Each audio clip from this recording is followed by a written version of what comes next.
if we've got a system that writes for us, are we losing the ability to think?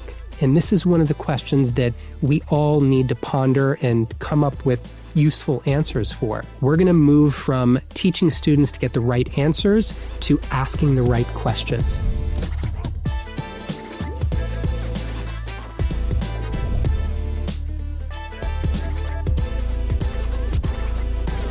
All right, guys, welcome back to Beyond the Science. We're back here with Adam Ventura with a special episode of President's Corner. And for those of you guys who don't know, our President's Corner is where we go one-on-one with leaders, innovators, and people that are shaping the future of behavior analysis.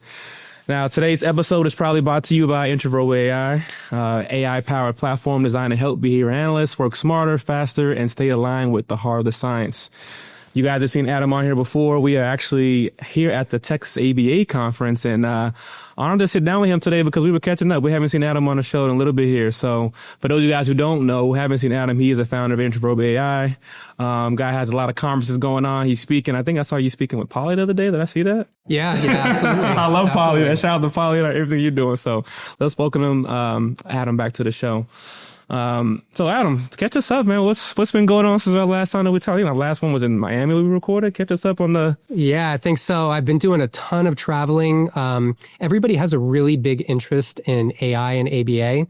So I've gotten a whole bunch of really cool invites to do talks on AI and ABA. We were just talking about maybe the coolest one that I got, which was to do a couple of talks in Abu Dhabi in the United Arab Emirates. Mm-hmm. So I was there for a little over a week. I flew into Dubai, then I went to Abu Dhabi, and I spoke at an ABA center over there. And we talked about functional behavior assessments and AI and how AI is going to change the way that we do assessments. Mm-hmm. And then I had a really great opportunity to speak at a AI university in Abu Dhabi. Wow. That the entire university focuses on nothing but artificial intelligence. They had a ton of smart people over there, and they were open to behavior analysis. And there's so many parallels between artificial intelligence, machine learning, deep learning, and behavior analysis. In fact, the engineers in behavior and artificial intelligence really design their systems with behavior analysis in mind. So some of the basic things that they do over there, like reinforcement learning, obviously is derived from behavior analysis. So it was just a great trip. It was great to be over there. The other trips that I've been doing, I was in Missouri as well, talking about AI over there, AI and OBM. And then I'm over here in Dallas talking about AI. So it's been pretty cool the past few weeks. I've got a ton more trips coming up. I'm going to be in Canada in July. I'm going to be in Romania in September. Wow. And then I'm going to be in Lisbon in November. And there's going to be some other talks sprinkled in throughout there. So I'm going to get a lot of frequent flyer miles. That frequent flyer miles is right. And the guys, for those of you guys who watched our first episode, Adam, you guys know that he's traveling, has a newborn, he's staying busy. So, and you had a conference recently as well. Could you quickly talk to the listeners about how your conference went? Yes. So we had the first ever Shaping AI Summit. And I say first ever because we're going to do it again next year. And we're going to be releasing some very cool in-between conference events through Shaping AI over the course of the next couple of months. But the conference was fantastic. We had almost 600 people show up. Wow. So it was great. A lot of people were interested in how AI is going to shift our field. We had a ton of great speakers, Adrian Jennings, Rick Kubina, David Cox, Beth Garrison. I'm leaving out like 10 other people, but there was a ton of great speakers, a lot of great talks. Our keynote by Janet Twyman was phenomenal. We got a ton of great reviews on Behavior Live. So if anybody's interested in checking that out, please go to Behavior Live and you can pick up some of the individual talks, or you can buy the whole conference if you're interested. But it was great. I learned a lot. I rewatched a couple of the talks just to take them in again. But there's so much going on. There's so much cool research that's being done. There's so many companies out there that are doing really cool services and products using AI and ABA. So It's pretty exciting stuff. Yeah, that's really exciting. And I know now, since you guys have had such a successful conference, there's going to be people who want to speak at this conference next year. So when they put out that call, did you give a call for papers this year? We for all of my events, I haven't done call for papers. We like to make it special. Yeah. So we identify exactly the speakers that we want and the topics that we want to go over. And so maybe next year we might do a call for papers, but right now we're just doing invited talks. Yeah, probably the first couple of years then if you can do it that way, because you want to keep those things high value. So keep doing what you're doing, Adam. You're doing great things. I kind of wanted to get right into this because you said something during our last time that we chopped it up with each other, and it stuck out, and a lot of people were having questions across our platform. So I'm going to read a quote by you, and you says, if we don't shape AI now to align with ABA values, future AI systems might actually undermine behavior analysts. So I kind of wanted to start there. Why do you feel it's so urgent for behavior analysts to engage with AI now? I know you've been all overseas and seeing all these things. Why is it so important for us to engage with it right now? Yeah, so there's a few different ways that AI systems learn. You've got supervised learning, unsupervised learning. One of the more specific ways that AI systems learn is something called reinforcement learning with human feedback. And that is pretty much what it says it is. So these AI systems, as we interact with them, they're taking in everything that we're saying, not just what we're asking, but how we're responding to each answer that it gives. Mm-hmm. So, for example, if you go into some of these AI systems and you put in your profile information, and I'll use myself as an example. So, Adam Ventura, I'm male, age 45. I live in Miami, Florida. I speak English and Spanish. And then I start asking a particular set of questions. And then for each answer that I get, I give some feedback on it. I say, I like this answer. I don't like that answer. Mm-hmm. So I'll use a common example. So if people are using ChatGPT, for example, after a while, you'll ask a question in ChatGPT and it'll give you, instead of just giving you the answer, it'll give you two options for the answer, right? Mm-hmm. And then it'll say, which one do you like better? And this is just its way of kind of surveying users and saying, which style do you like better? What type of content do you like better? And they're usually minor changes between the two options or the two answers, but you'll pick one, and that information is stored in a lot of these AI systems. Now, there's an option for you to turn that off, but you really have to dig and find the option to turn it off. And so the reason that I said that about our values is because these AI systems are listening to all the questions that we're asking. And it's pairing our questions with our demographic information. So that's why I gave my demographic information there. So it'll say males that are behavior analysts, age 45, that live in Miami, that speak English and Spanish, ask this question. And as soon as they start getting more people from those different groups, so let's say males or age 45 or people that live in Miami, it'll start matching up that information and creating profiles and saying, okay, so these people that fall into these groups are asking these questions and they like these answers. Mm-hmm. And that's how the system is learning. So if we interact with these AI systems and we ask a behavior analysis question and it gives an answer that, let's say on a score of 1 to 10 is a 7 or an 8, that's nice, but it's not accurate. It's not conceptually, maybe it's not conceptually systematic or something like that. It's not behavior analytic as much as it should be. I don't know if that makes sense. So we need to make sure and correct those responses. So if I ask a question to the AI, ask for a definition of something simple like reinforcement or punishment, and it gives an answer that maybe is incorrect, it's important for us to give feedback and say, no, that's not correct, and here's why. Also, so it's not just the specific factual information. It's what what our values are that surround that information. So there's a lot of talk in behavior analysis now about different types of care, like trauma-informed care or compassionate-based care, that sort of thing. So whatever our values are in behavior analysis, we need to make sure to communicate that to these systems so that when it takes in, when it goes through that process of reinforcement learning and human feedback, we need to make sure that we're giving it good feedback. And the very first step with that is us understanding what our values are. And I think that's one of the areas, one of the problem areas for behavior analysis right now is there's so much disagreement. And the disagreement is wide too. So if you roll back, I've been in the field for 20 years. When I got into the field, there was disagreement. There's always going to be disagreement in academic disciplines. That's not only fine, it's a good thing. But the disagreement was, they were minor disagreements. You know, they were disagreements over specific items, you know, but now there's large groups that have broken out.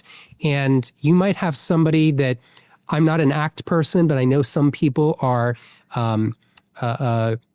ACT is very important to them, RFT, and they merge that into their practice or into their research.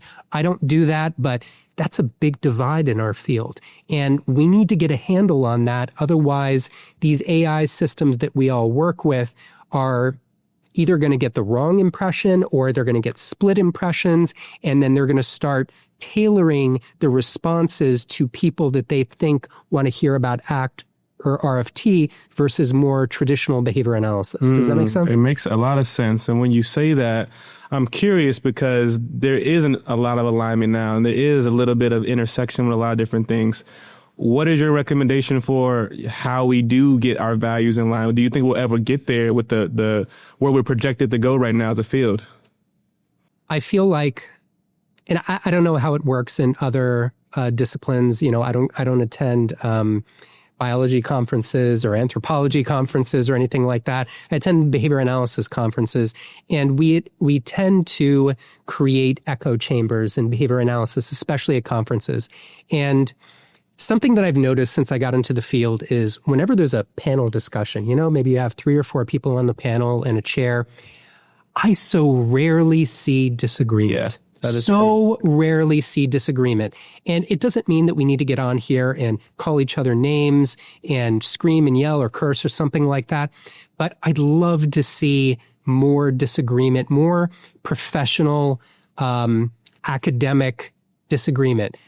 Get somebody on that, and I've seen a couple of podcasts where they've had people talk about, and I'm just going to use the ACT and RFT thing, where there was a traditional verbal behavior person and somebody advocating for ACT and RFT, and they had a discussion about it, and it was kind of tame. You know, I want to see more of a, I want to say a debate. I enjoy watching debate TV, but it tends to devolve into stupidity, to be honest with you. So I would say instead of a debate, I would say a dialectic. So what I mean by a dialectic is I'd like to see professionals in our field search for the most useful truth. So show up. I have this dream for how I'd like to see this type of dialectic or discussion is maybe you get 2 people and you have somebody hosting it, and each person has a screen and maybe a laptop that's connected to a screen, and they make an argument and say, I think this, and here's the evidence for it, and then pops up on the screen. The other person says, well, I think differently, and here's the evidence for that. And then the people in the audience or the people at home are sitting there and they're judging for themselves, right? We're smart people. Behavior analysts are smart folks. Let us decide for ourselves. So I would love to see more discussions like that with people with opposing views on controversial topics. Let's have a discussion about compassionate-based care versus whatever the opposite of that is, trauma-informed care. Let's talk about different assessment styles. I know people do Greg Hanley style of assessments versus SBT versus different functional analysis. Let's do that. Let's see what that looks like. And then once we start getting that information, then people can form their own ideas for what's right and what's not. And what I mean by right and not is what's most useful and what's not. And then when they start naturally interacting with these AI systems, then they're going to communicate those thoughts and feelings that way. Wow. I love this. And for our listeners, the reason why you guys know I'm chuckling right now, because Adam doesn't know what's coming. So I'm going to tell you what's coming. All right. And I'm with ABA Versus too. We've created a platform called Civil Discourse. And literally what you just described, which is launching in about a month for our listeners who've been listening, we have hosts where we bring two people together virtually right now, where we have civil discourse. And we have people that are giving different opinions, and we have a host that goes on there, and we put it all the way out. So the reason why I'm laughing about that right now is because what you want is about to be answered really soon. Okay, well, you need to invite me to that because I have very strong views on a lot of these topics. So put me on a panel with somebody and let's have a discussion because that sounds exciting. The really key thing when we've been building this out is the host. The host has to be, you can even watch these presidential debates. The person that hosts has to be really good at hosting and not being biased and being able to make sure that you can host these things. So as we've been building that out, which I would love to talk to you about more, that's the tricky part, is finding the right host to be able to have those people. Because you're right, the civil discourse in our field, we don't have enough of it. As a matter of fact, we have so much cyberbullying and all this stuff going on online that, where it's not the place for it. Let's have a space where we can have actual real discourse, whether you agree or not. At least I've heard you out now and we've had each other's opinion. So for those of our listeners, you guys know we've been talking about that. So it's good to bring Adam on in here. He's so passionate about that. So definitely gonna loop you into that. Guys, before we keep going, just a quick reminder, this episode today of the President's Corner is brought to you by Intraverbal AI. If you're ready to explore that actual respect, supports, behavior analysis, you guys got to check out Intraverbal AI.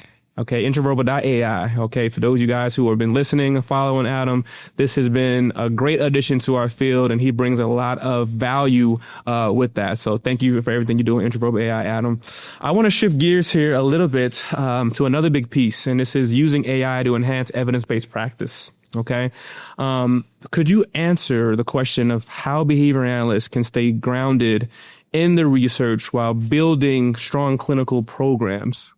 Yeah, so that's a really big challenge. And that's one of the problems that we aim to solve with Intraverbal AI. So the majority of practitioners are going to work in one of three different settings. So either a school setting, a clinic setting, or a home setting, right? Mm-hmm. And regardless of the setting, it's going to be difficult for you you as a practitioner, to access the literature in an efficient manner, in a meaningful manner, to work with your clients. So depending on the company, and I don't want to throw out too many numbers here because I know every company has a different caseload, but I'm just going to toss out some random numbers here. Let's say you've got a caseload of 10 clients that you're working on.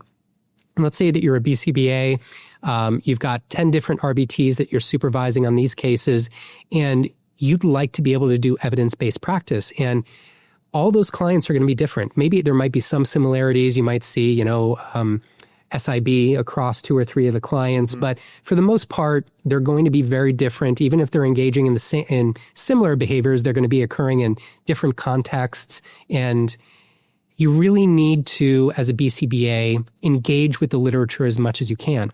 But a big problem with engaging with the literature is access. And right now, we're fortunate, not all fields have this, but we're fortunate that the BACB has set up arrangements with different publishers to get access for us to the journals. However, there's thousands of journal articles, and to be able to sift through all of those and identify which ones discuss the behavior problems or the skill deficits that you're dealing with when working with your clients is a real challenge.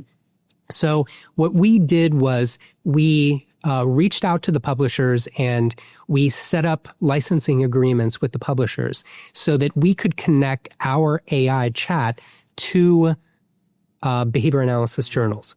Currently, we've got somewhere around just under 20,000 journal articles in our system. So it allows behavior analysts to go in and ask questions about specific cases or just in general about concepts in behavior analysis. And it allows them to ask questions of the literature.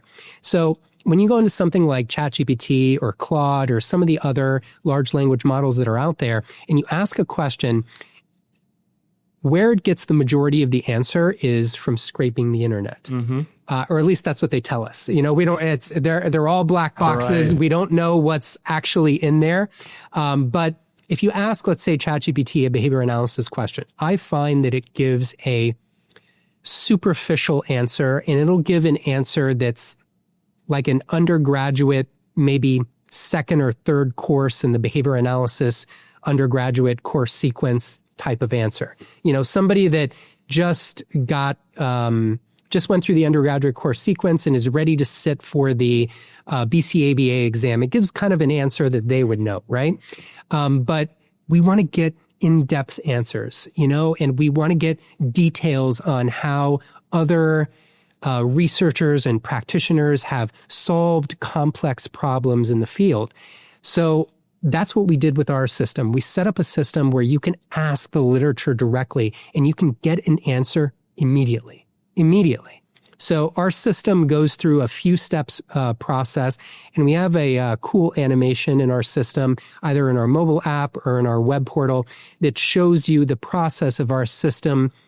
When somebody asks a question, we rephrase the question to make sure that it's effective at properly searching through the entire corpus of behavior analysis literature. We check to make sure there's PHI in there or not, and I'll talk about that in a minute. And then it searches through, it uses a process called semantic search, and it searches through a variety of different what's called vector databases that we've organized to find where the answer could be. And it grabs chunks of information. And once it's grabbed those chunks of information, then it sends it over to our AI system. Our AI system processes it, finds the answer, and then sends it back to the user. And all of this is done in the span of about 3 to 4 seconds. Wow. Which is pretty cool. That is really cool. I gotta stop you for a minute, Adam, because some of our listeners do not know some of these words that you're using. So that process that you just described, can you break it down just a little bit further for us, just in layman's terms of what it does and why users should be using something like this as opposed to like a Chat or a Claude? So we did some research about 1.5 years ago, and we found something super interesting. So we searched through, we used ChatGPT. When they came out with their custom GPTs, we put in a behavior analysis book into the custom GPT. And, the book, I think, had like 12 chapters in it. Mm-hmm. And we asked it questions from different chapters in the book. And we didn't tell it was from chapter 1 or 7 or 10. We just said, here's 12 questions and give me answers. And then we graphed whether or not it was correct or not. And we graphed it based on percentage. So imagine a line graph, and your y-axis is percentage, and then your x-axis is the chapters. And what we found is something that we refer to as the lazy student phenomena. So if you're an instructor, so I taught at a university for over a decade in teaching behavior analysis classes. And if you're an effective instructor, one of the things that you're going to do when you create like a final exam or a midterm exam is you're not going to ask a whole bunch of questions just from one chapter. You're going to ask from the entire book because you want to get some sort of confirmation that the students have read the entire book, right? So when we tested this out with ChatGPT originally, the graph, remember, the x-axis is the chapter. So imagine 1, 2, 3, 4, 5, 6, 7, 8, 9, 10, 11, 12. And then the y-axis is percentage up to 100. So we asked it 12 questions, and then we found that for the first 3, the questions that pertain to the first 3 chapters, it got 100%. Then the middle chapters, it got like 70 to 80%. And then the last chapters, it was around 50-50.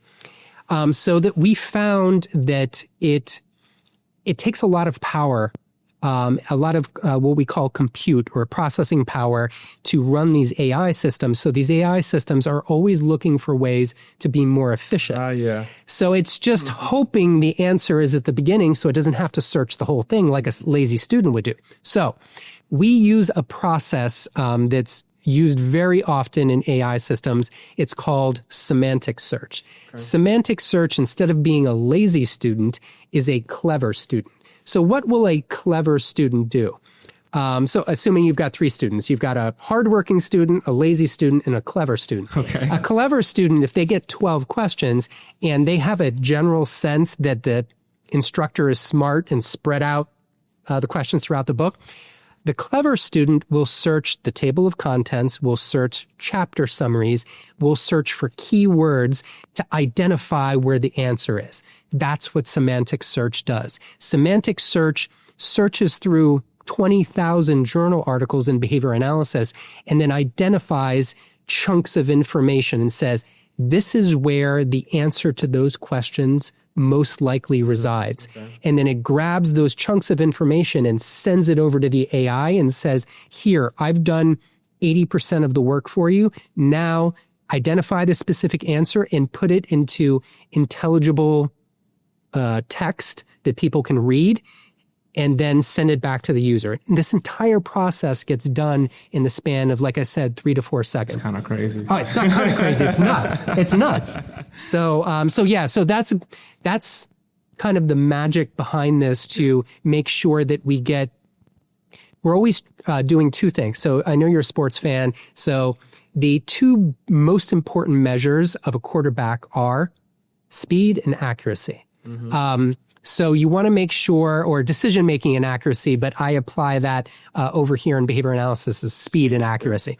So we want to get an answer that's fast. Otherwise, people won't engage with our system because we all expect things immediately. But we also need it to be accurate. We need it to be correct. We need to get a good answer. Otherwise, we're just doing the same thing that ChatGPT and Claude are doing and giving superficial answers. So that's why we added in that semantic search process, to make sure that we get intelligent answers that dive deep into the research, to get those nuanced pieces of information that you would have to read an entire 12 to 15 page journal article to get. Yeah. That makes sense.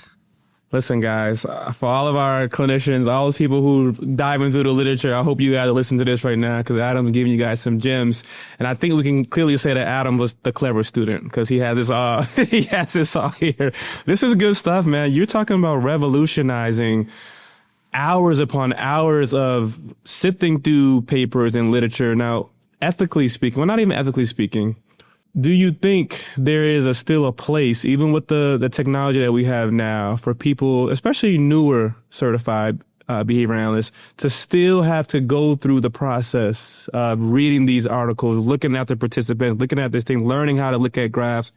Are you advocating for that to kind of completely be gone and be more efficient? Or are you saying that this is just more of an efficient way, particularly maybe for more seasoned BAs and people in the space, to be able to get answers more quickly?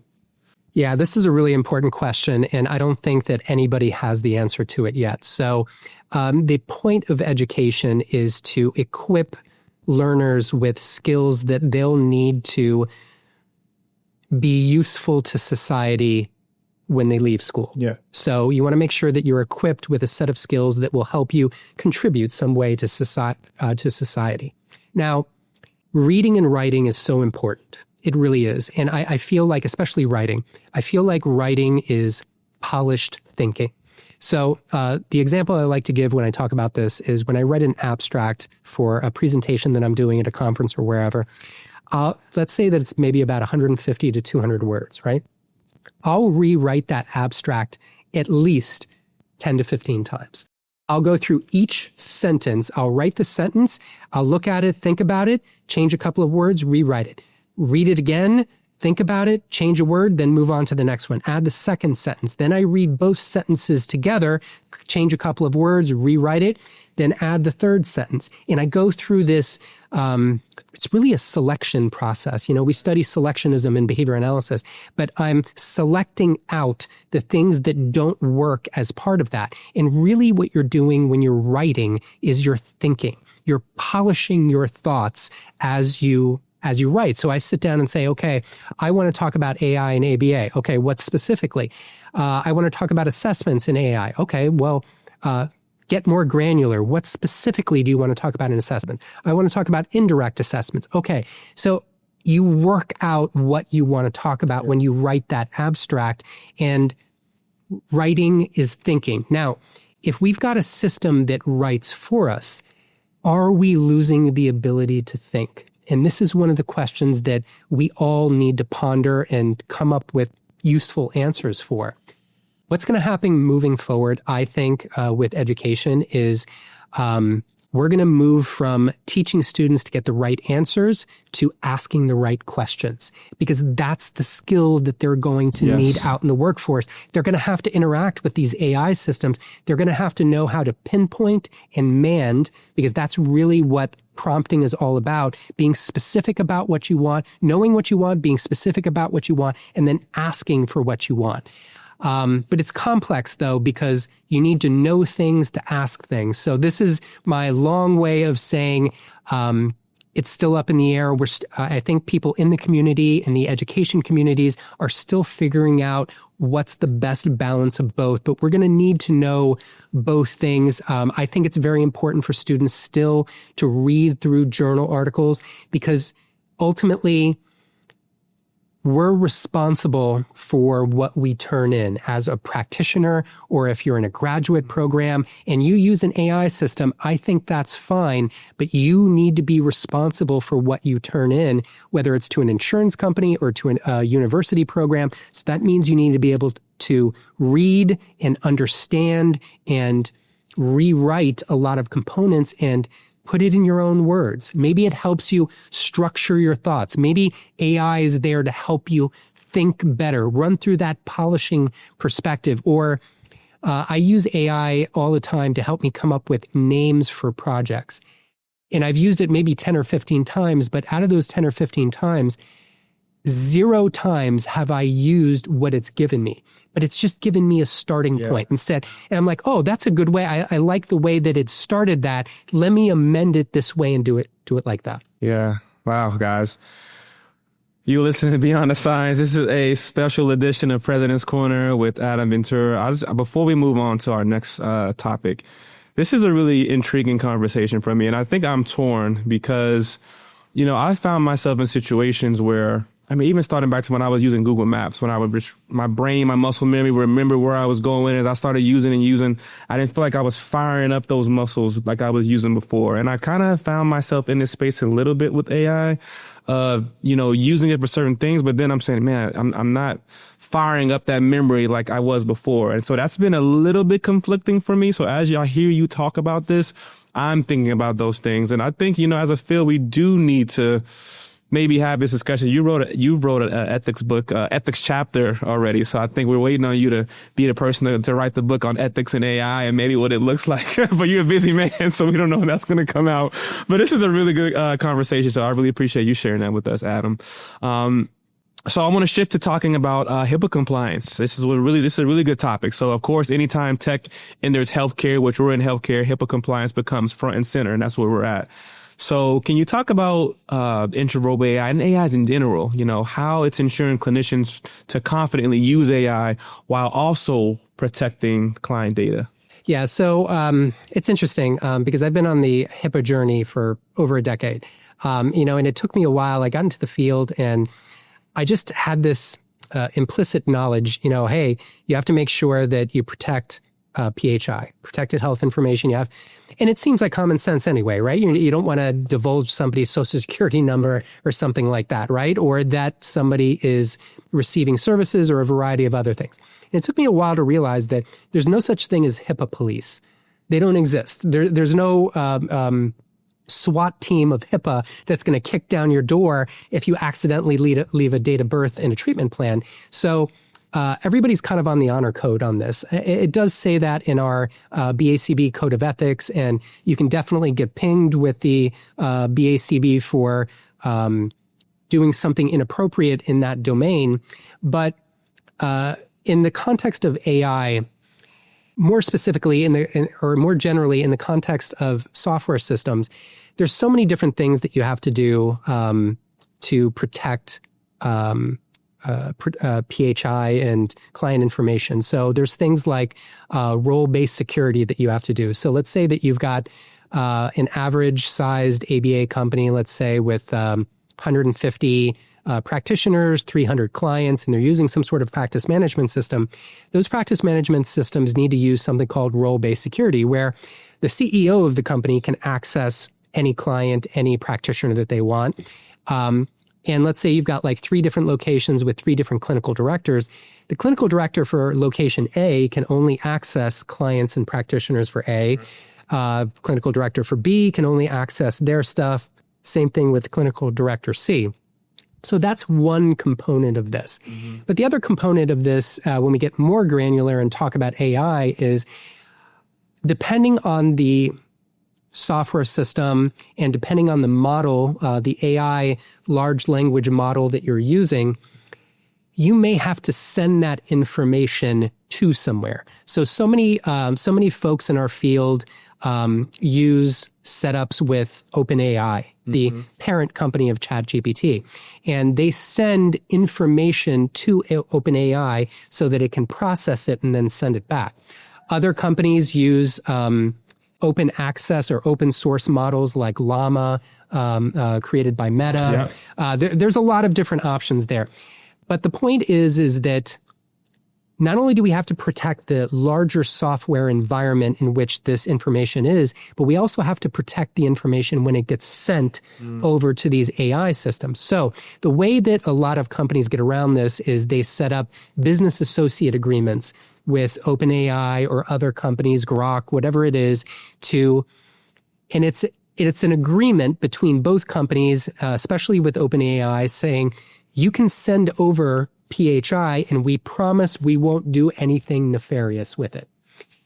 Oof. Now, right. So that becomes a problem. So when we had these discussions early on with Intraverbal AI, we decided that yes, the BAA is important.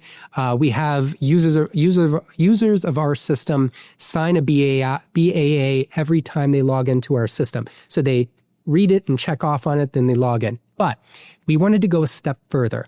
So we set it up so that, and this works this way with our assessment system and our chat system and the other products that we're going to be using. But I'll use the chat as an example. When somebody asks a question of our system, before anything gets done with the question, we immediately identify the PHI and remove it. And we replace it with, so instead of saying Jaron, it'll say name _1. And it's in brackets. And it does that for all the PHI. So I can't imagine somebody, well, actually I can, because with our assessment system, people can upload diagnostic reports and treatment plans or onboarding packets, and that has a lot of PHI in it. It could have social security numbers. It could have member ID numbers from insurance companies, address locations, things like that. Our system removes that, identifies it, removes it, replaces it with address _1, name _1, date of birth _1. Then it sends or processes the information through the AI. And then when it comes back, our system puts the PHI back in so it feels seamless to the user. So if you were using our system and you were talking about yourself, Jaron, date of birth, whatever it is, member ID number, whatever it is, it removes that information, processes everything, sends it back to you, and then you see what you originally put in, your name, your date of birth, your, let's say, insurance member ID card, and all of that stuff happens on the back end. So the cool part about AI, the risk is that we can do something inappropriate with PHI if we're not careful. But the cool part is with all of these new tools, we were able to set it up in such a way where we're removing the information. We're not depending on an honor code agreement with other companies. We're actually removing the information before it's processed. I love it, because when you speak about that honor code, the reason why I chuckle is like, a lot of people are probably going to be breaching that unintentionally or not. So I like to see that you guys on the front end are doing that work. So that's awesome. I know that's an important question people want to know too about is HIPAA. How are we protecting that? We also work with a lot of vulnerable populations and things like that. So that's really good to know. I want to shift away from AI a little bit and just kind of talked to you. You know, you've been in the field a couple of decades. You've taught. You've seen a lot of people come and go. The state of our field. Could you speak to where you feel the state of our field is coming from all the things that you've seen? And where would you, not even just AI, where would you like to see it go? And the follow-up question to that, Adam, is what do you feel like would be, if I could say, I know we're live now, what if I could say what ticks you off the most from what you're seeing right now that's going on? I feel I'll leave that one up to you to interpret that however you want to interpret it. But you go ahead and answer that question. Yeah, just throw me under the bus, and if I get run over, I get run over. I'm trying to exit in a way that's, you interpret it how you want. But I'm curious to know, but your wisdom, what do you feel about that? Yeah, I have. I've been in the field for 20 years, and I feel like part of my claim to fame is I've worked in just about every setting. So I taught undergraduate courses in behavior analysis for 10, 12 years. I've worked in every setting imaginable, group homes, schools, owned therapy companies, owned software companies. I've seen a lot. Yes. I've seen a lot in our field.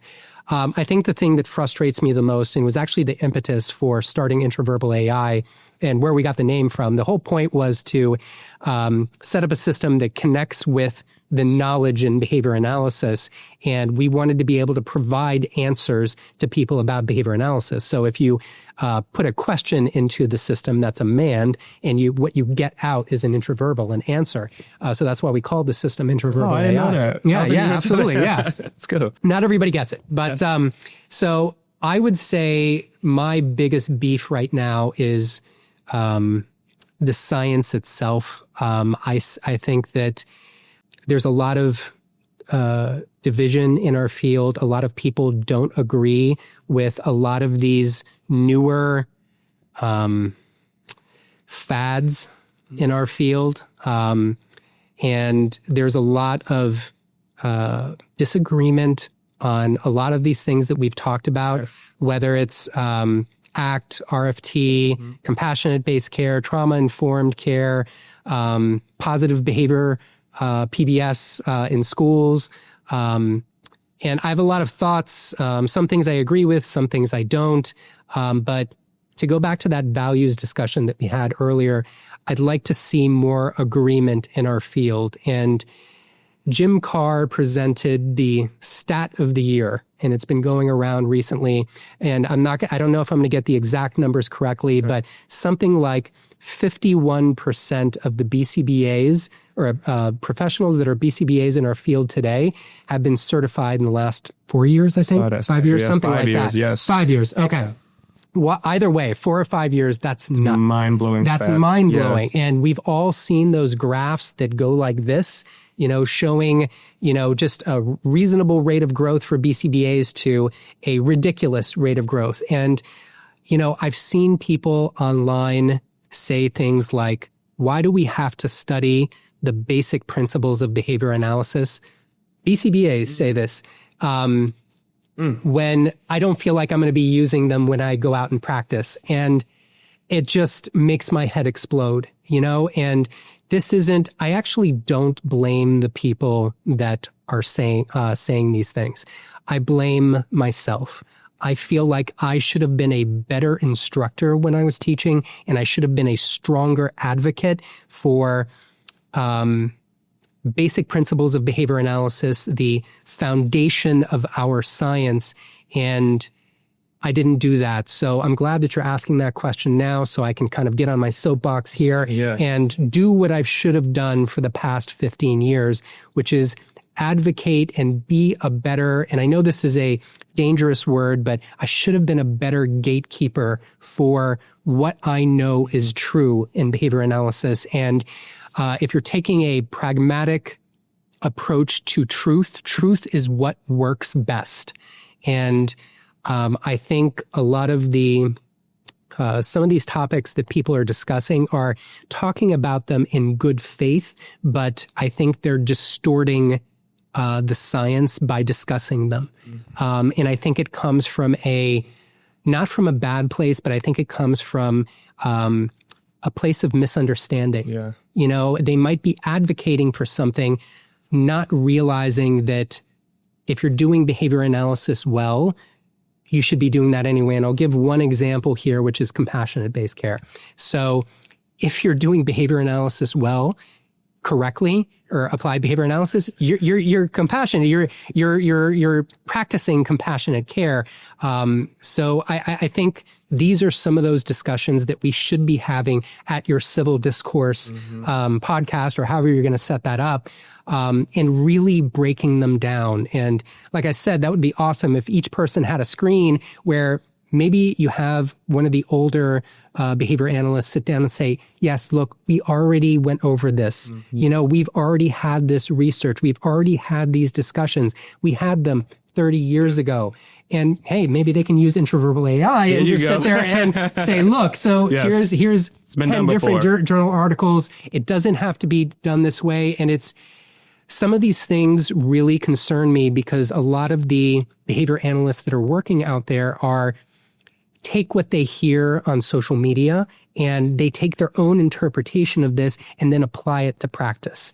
And it's concerning. So I don't know if that was what you were looking for with that question, but I would say that's my biggest concern, is the disconnect with the foundation of our science and what people are practicing. And I'm hoping that maybe what you're doing with civil discourse will help bridge that gap.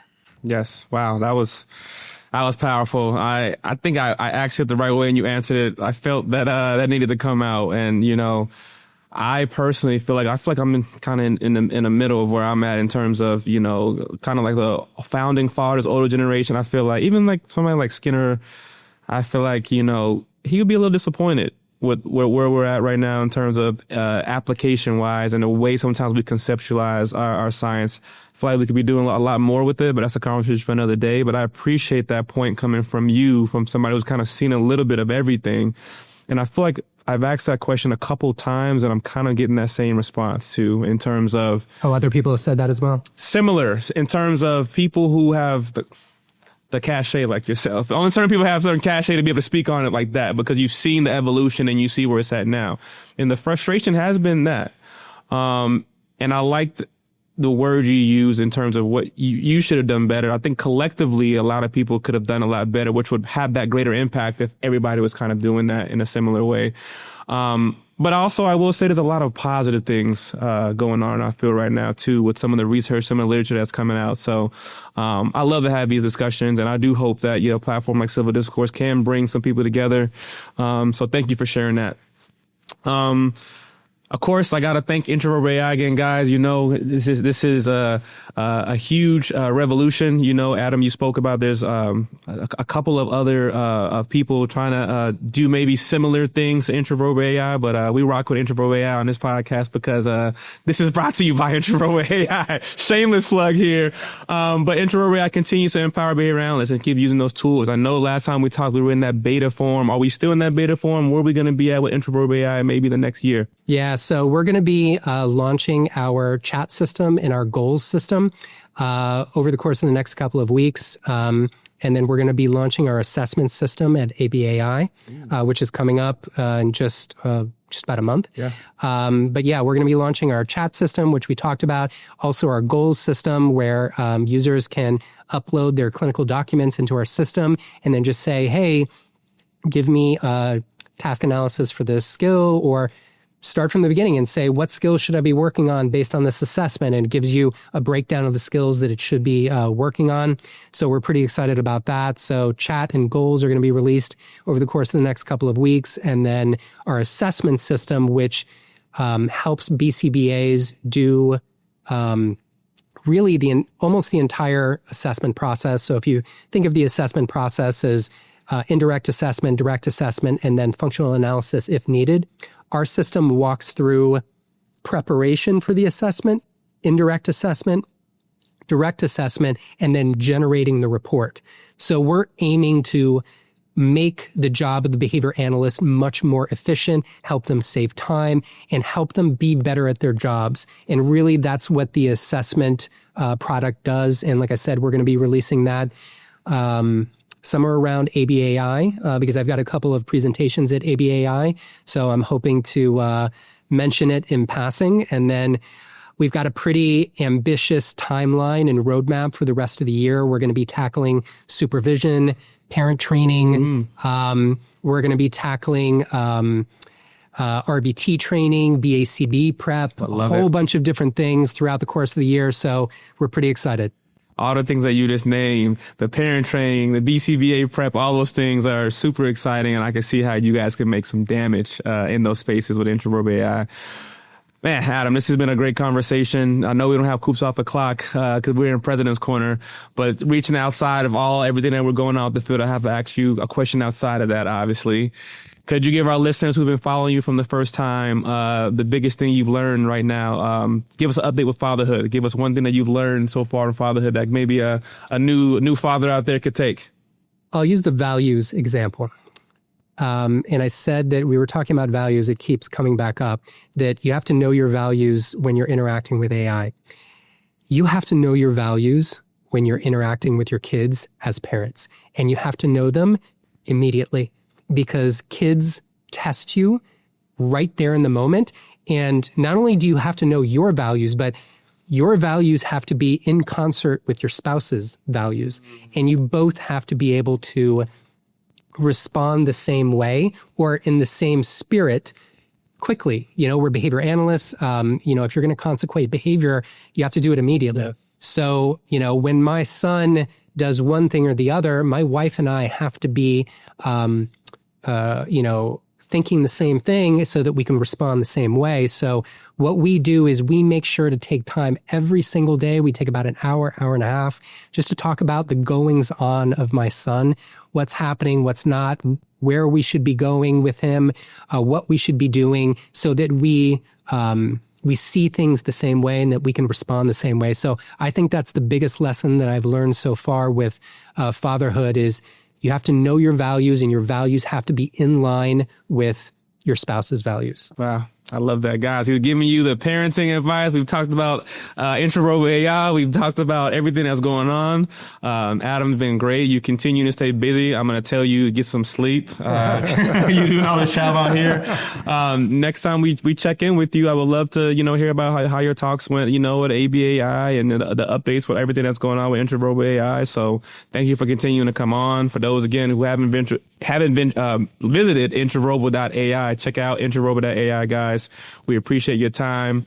Any final words you want to leave our audience before we get out of here today? No, I just appreciate the invite, and I always appreciate having these discussions with you. I think they're important. I like that we venture outside beyond the science, yes, and we talk about topics that are important to behavior analysts in our field in general, and look forward to our next conversation. Yeah, me too. Keep killing it, Adam. Guys, for our listeners, stay curious, guys. Continue to ask questions along with what we're doing here. Continue to go in other places, and we'll see you guys next time. Thanks for tuning in.